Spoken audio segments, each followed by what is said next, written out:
Et nous débutons avec la péninsule coréenne. La République de Corée indique avoir tiré plusieurs dizaines d'obus contre la République démocratique populaire de Corée, en représailles aux projectiles tirés par Pyongyang sur un haut-parleur. Plus de détails. Le Conseil de sécurité nationale de la République de Corée s'est réuni en urgence immédiatement après l'attaque de la RPDC. L'armée a été placée en état d'alerte. Les habitants de plusieurs villages de la frontière ont été évacués. Notre armée a observé 2 projectiles qui ont été tirés par l'armée nord-coréenne le 20 août. Ils visaient des positions au sud de la ligne de démarcation militaire. Nous avons répondu en tirant plusieurs dizaines de tirs d'avertissement. Notre armée a immédiatement élevé son alerte au plus haut niveau.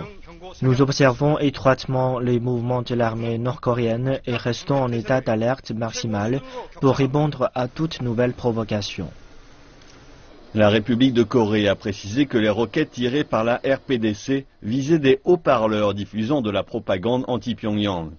Le ministère de la Défense a annoncé que la RPDC avait demandé à la République de Corée de retirer tous les haut-parleurs du long de la frontière dans un délai de 48 heures, sous peine de s'exposer à une action militaire. Malgré cette menace, le ministère a ajouté que Pyongyang avait déclaré à Séoul être prêt à régler l'affaire et à améliorer les relations. Les tensions ont connu une escalade à la suite de l'explosion d'une mine dans la zone démilitarisée il y a 2 semaines.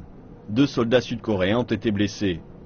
L'incident a poussé la République de Corée à reprendre sa campagne de propagande via haut-parleurs, une campagne interrompue il y a 11 ans.